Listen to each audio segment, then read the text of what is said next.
It's Mega Great Sound Vuma FM. It's exactly 7 minutes before Mzogo Logo Pindi Cake and Jalno Gabriel Sitole. Kangalesi sikhathi ngisuke sengithi bamba sengiyavala ekseni.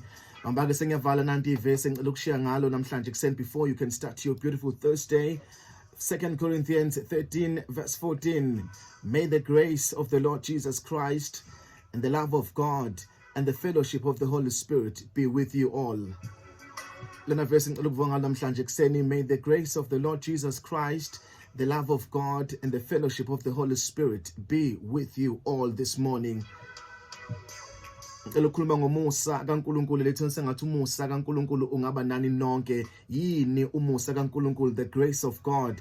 What is umusa kaNkulunkulu? Umusa kaNkulunkulu, it is the undeserved favor, the unmerited favor. Into ongayifanele ukuthi uyithole kodwa uNkulunkulu akwenza akunikeze yona. Umusa kaNkulunkulu yinto ongayideserve, ongayiqualify nokuthi uyithole kodwa uNkulunkulu bese kunikeza yona. As we are starting our day, as you are starting your day, sengathi umusa kaNkulunkulu ungaba semsebenzini empilweni yakho, sengathi umusa kaNkulunkulu ungaba phezulu kwempilo yakho. Umusa kaNkulunkulu usho the goodness of the Lord usebenza emntwini, amazulu ehlile ezemhlabeni ezonikeza umuntu amandla bengenawo, emenze akwazi ukwenza into bengekwazi ukuyenze yedwa.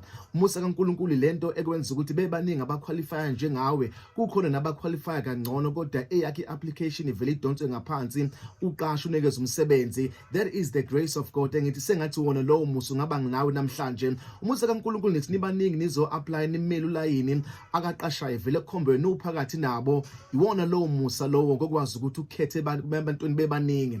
May that grace be with you as you are starting your day. Sengathi lowo musa ungaba semsebenzini empilweni yakho ukwenza ukuthi kuvuleleke iminyango ungazange unokhe nokunokha, ngoba wenza njalo umusa kaNkulunkulu wenza ukuthi iminyango ivele ivuleke ungazange unokhe iminyango uze bekufonele bethi sinesikhala ngapha awuzongena. Ngithi lowo musa sengathi ungehlela impilo yakho. Umusa kaNkulunkulu ilona uthi ungadeserve uvela unikeze into ongayideserve, uthi ungaqualify vele unikeze into ongaqualify kuwo, into uthi ungazange uyisebenzele ugcina usuyitholile. Iwona lo musa as you are starting your day, sengathi ungehlela phezulu kwempilo yakho bese uba semsebenzini. Lo musa masuwehlile empilweni yakho wenza ukuthi noma ungakufanelekile ukuthi ngaba into ethile ukwenza kube yiyona nto. Engani lo musa yiwo owehlela uDavide ewumfangela nje lusizimvu wamenza wagcina waba inkosi ephethe kwaIsrael. Ngoba masuwehlile phezulu kwempilo yakho ukwenza ukuthi ungene nala khona ungayitshela ukuthi uyongena khona, ukwenza ukuthi uhlale nabantu bungayitshela ukuthi uyohlala nabo. Masuwehlile usemsebenzini,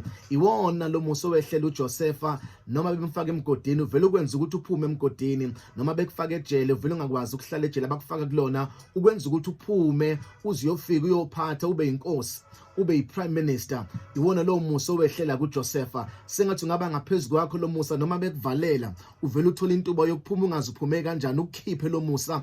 Noma bethi bekhuluma ngegama lakho begcina sebekhuluma kahle ngawe, becabanga izinto ezinhle ngawe. Umusa sengathi ungaba phezulu kwakho namhlanje. Njengoba kuleyo interview sengathi ungathi ufika ivele ipanel yonke ivele ibona ukuthi hayi lo akusafanele ukuthi aqhubeke ne-interview akaqashwe. May that grace be upon you. Lo musa owehlela Joshua kwenzekile ilanga langashona sengathi ungehlela phezulu kwakho. Lo musa owenza ukuthi oDaniel bese emphandini weingonyama zivele singabadli ingonyama, imusa lo wawuphezulu kwabo ubenza ukuthi uphakathi kwezimo ezibhlungu kodwa ungapheli ungafi, usavave phakathi osizini. Sengathi ungahlela phansi phezulu kwempilo yakho namhlanje ekseni zithi zikhona inyembe zemehlweni kodwa uvela uvuka uphile uqhubeke nempilo. Bethe odokotela sebekunikeza ireport bethi no 6 months ukuthi uphile, uvela uphile udlula lowo 6 months. Sengathi lowo musa namhlanje ungehlela phezulu kwempilo yakho. May the grace of God be upon you namhlanje. Umusa kaNkulunkulu awehle phezulu kwempilo yakho. Umusa wenza ukuthi noma usungcwatshiwe uvela uvuke ekufeni, wehlela uLazarus sebemngcwabile sekuphele 4 days esefile sebethi usiyanuka, kodwa kwasho ukuthi wafika umusa ngoba ufika sekuconcludiwe ngawo, ufika uqala istory esisha ngempilo yakho. Sengathi ungahlela kuwe namhlanje sekuconcludiwe kwavalwa nencwadi kuthiwa sekuphelile, ufika umusa ukuvuse ethuneni. Noma usulele bengasafuna ukuzokubona ugula, sengathi ungafika lo musa ukuvuse okhukhwini lokufa uphinde uvuke uphile, ubonakaliswa amandla kaNkulunkulu.